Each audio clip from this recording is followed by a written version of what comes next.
So, as I said, this is not an exercise of confidence building. It has to be an exercise of confidence projection. We are becoming a new center of growth. We happen to be in the middle of it, I mean ASEAN as a whole. But we have to consolidate. We have to connect. We have to make sure that our infrastructure connect us together so that we can move goods, so that we can move people, so that our consumers can access to the services without even having to move. So, if Thailand is serious, if any member of ASEAN state is serious, it will have to put all the resources and reshape and reform the policies in order to converge with the larger entity of the region, which is ASEAN. We have to look into the future.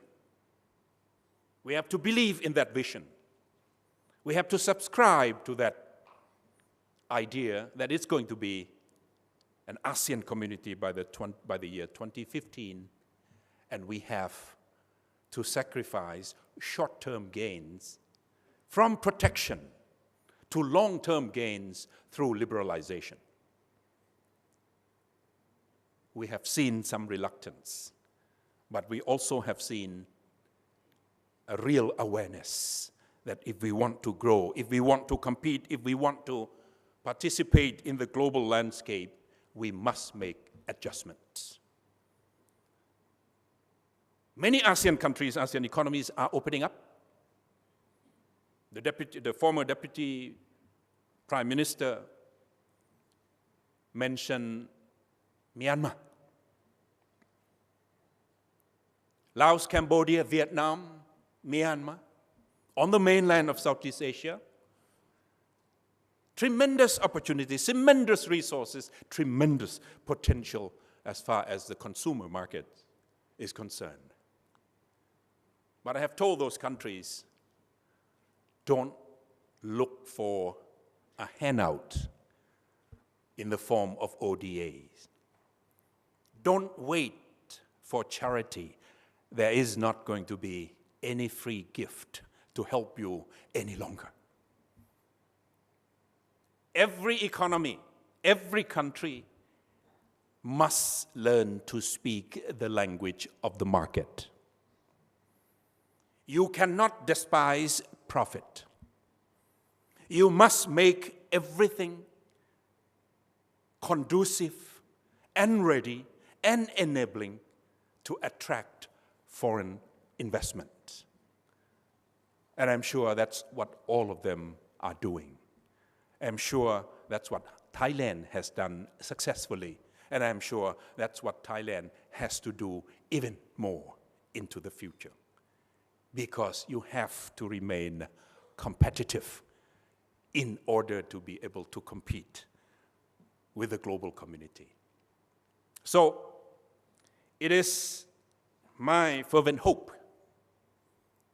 that you will be able to see more of these actions and corrections and reforms in order to make sure that you can participate more fully in the growth of the regional economy, including Thailand. I know that many of you are quite uncertain about whether there is a real commitment to open up to each other.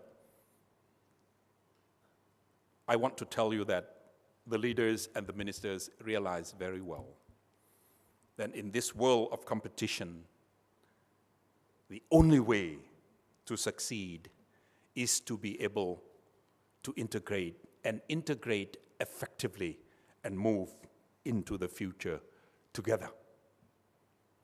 Your confidence, your presence, and your participation already reflect your belief that this region will grow together, that Thailand will be part of that growth, that ASEAN will be a new growth center for you, being in the center of gravity of the entire new growth region of the world.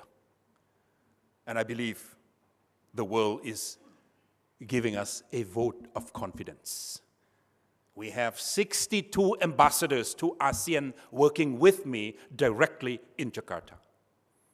We have many dialogue partners knocking on our door, wanting to come into the ASEAN Forum, only because they believe that this organization has hope. Only because they believe that this is on the right path into the future, and they want to be part of this journey. Thank you very much for your confidence, and I'm sure you will not be disappointed. Thank you. So, according to Dr. Surin, it's more integration and not less integration that ASEAN needs in order to prosper in the future. And of course, we need to learn from the European Union and not repeat the same mistakes. See you next week. สวัสดีค่ะ